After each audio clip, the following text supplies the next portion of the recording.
On March 15, 44 BC, the Ides of March, Julius Caesar, the most powerful man in Rome, walks into the Senate unaware of his impending doom. Within minutes, his closest friends will on him with daggers drawn, and the republic he conquered will soon drown in chaos. This isn't just another political assassination, it is the ultimate betrayal where loyalty collides with ideology, and a friend becomes an executioner.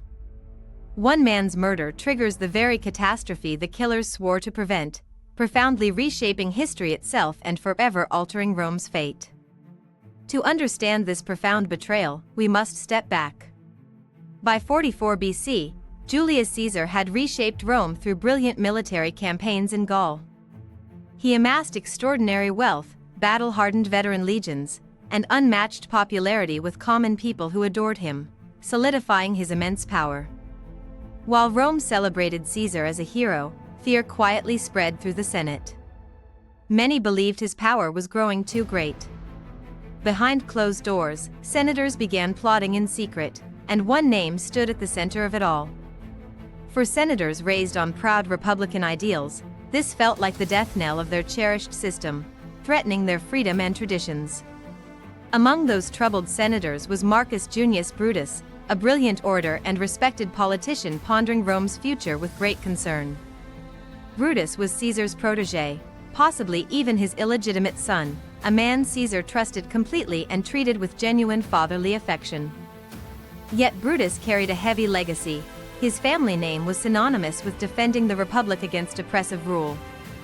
That history weighed on him like an anchor, pulling him between personal love for Caesar and sacred duty to Rome's traditions and honor. Enter Gaius Cassius Longinus, a shrewd senator nursing personal grievances against Caesar and observing Brutus's internal conflict. Cassius exploited Brutus's internal conflict masterfully, bombarding him with letters begging Brutus to save the Republic from tyranny and Caesar's ambition. The conspiracy grew quietly in shadows as Cassius recruited around 60 senators, binding them through shared fear and ambition. They justified their plot as patriotism, believing they would be liberators saving Rome from monarchy and restoring the Senate's authority. Brutus's recruitment was the critical moment, as his reputation for integrity gave the conspiracy vital moral legitimacy and purpose. When Brutus finally agreed to join, he didn't just add a dagger, he provided the philosophical cover they needed. The planning became meticulous. They needed Caesar vulnerable, isolated from his bodyguards and his loyal soldiers for their attack.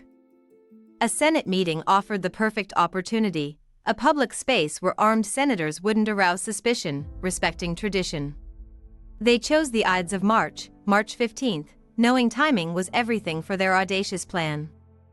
Caesar planned to leave Rome soon for Parthia. If they waited, he'd be untouchable, making this their narrow window.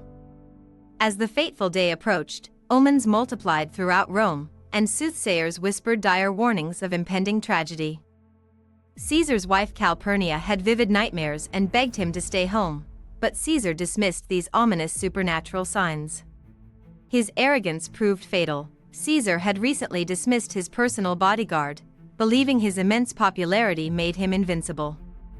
He couldn't imagine that men he'd pardoned and trusted would weapons against him, a blind spot sealing his doom.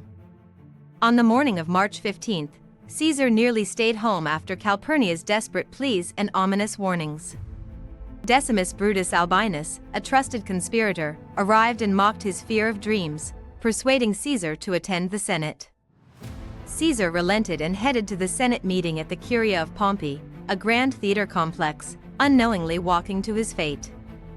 As he walked through crowded streets, Artemidorus tried desperately to hand him a note detailing the entire conspiracy. He entered the Senate chamber around midday, as 60 conspirators were already positioned strategically, daggers concealed. Caesar took his seat, surrounded by men he considered friends, completely unaware that he had only minutes left to live. The attack began with theater. Senator Tullius Cimber approached Caesar with a petition, a staged distraction for the plot. As Caesar waved him away impatiently, Cimber suddenly grabbed Caesar's toga, pulling it down as the signal for violence. Publius Casca struck first, stabbing Caesar in the neck as the brutal assault commenced with sudden violence. Caesar, a veteran soldier, fought back fiercely, grabbing Casca's arm and stabbing him with his stylus, an improvised weapon. Then the others closed in like wolves. Daggers flashed from every direction as Caesar struggled to escape the frenzied attack. The conspirators had him completely surrounded. Blood splattered across the marble floor as blade after blade found flesh and bone.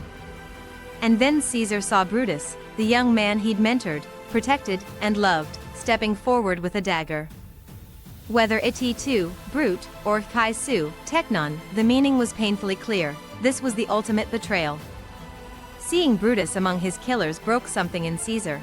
He stopped fighting and pulled his toga over his head.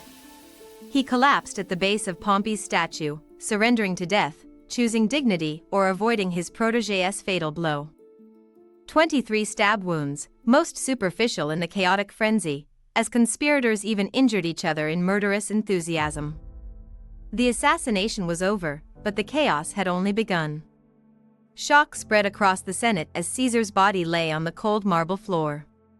Even the conspirators realized Rome would never be the same again. The conspirators stood over Caesar's corpse, expecting cheers. Instead, the remaining senators fled in terror and panic.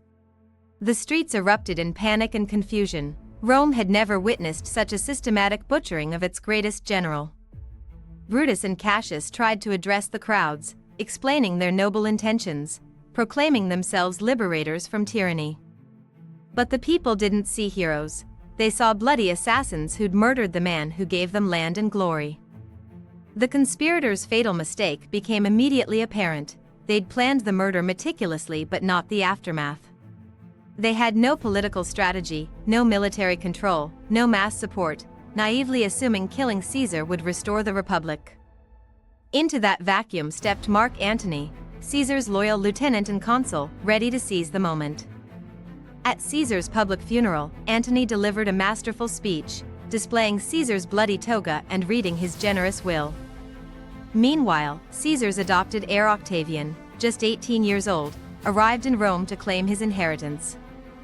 He proved ruthlessly capable, forming the second triumvirate with Antony and Lepidus, becoming legally sanctioned avengers hunting conspirators.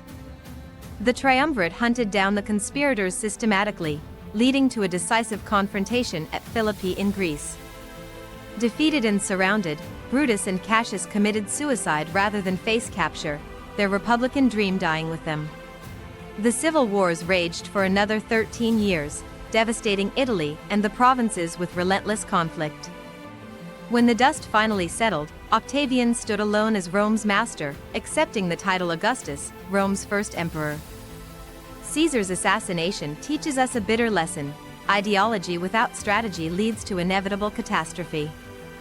Brutus chose principle over pragmatism and republic over friendship, murdering not just a man but the system he defended.